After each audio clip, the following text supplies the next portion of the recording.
Pati Patot Panabla, Carmel Bernard Añuso Belda.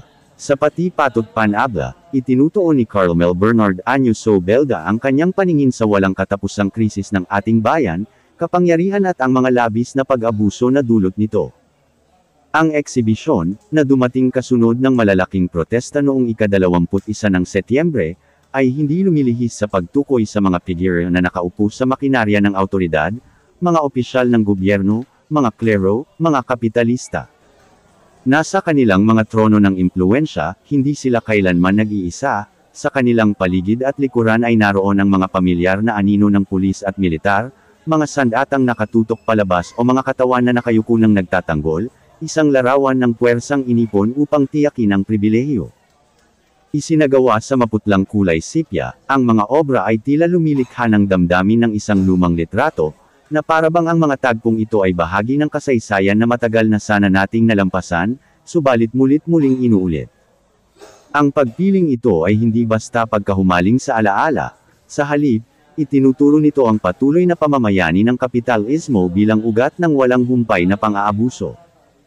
Ang proseso ni Belda, katkutan, ang pagkamot o pag-alis ng pigmento sa canvas upang ilantad ang mga alon at ikot sa ilalim, ay nagiging hindi lamang marka ng kamay ng artista kundi isa ring metapora ng pagtanggal sa mga panlabas na saplot upang ilantad ang nakatago, ang marahas, organisadong laro ng dominasyon.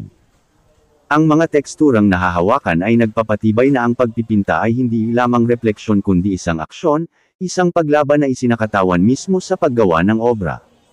Sa buong eksibisyon, paulit-ulit na lumilitaw ang isang motibo, ang sahig na may disenyong checker, na nagpapahiwatig ng itim at puting grid ng chessboard. Para kay Belda, ang kapangyarihan ay ganito mismo, isang masalimuot na laro, kung saan walang sinumang likas na pinagkalooban ng awtoridad kundi kailangang angkinin ito, pag-agawan, ipatupad sa pamamagitan ng karahasan, ng pagpapasunod, ng takot. Subalit, sa pagkilalang ito ay may nakatagong posibilidad, kung ang kapangyarihan ay isang konstruksyon lamang, maaari rin itong bawiin, gapiin, give-in.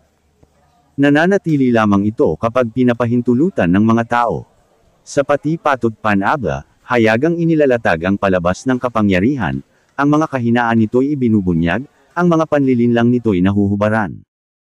Ang natitira ay ang agarang panawagan na magising, lumaban, at mag-isip ng ibang paraan ng pagiging magkakasama na lagpas sa walang katapusang siklo ng kontrol at pang-aalipan.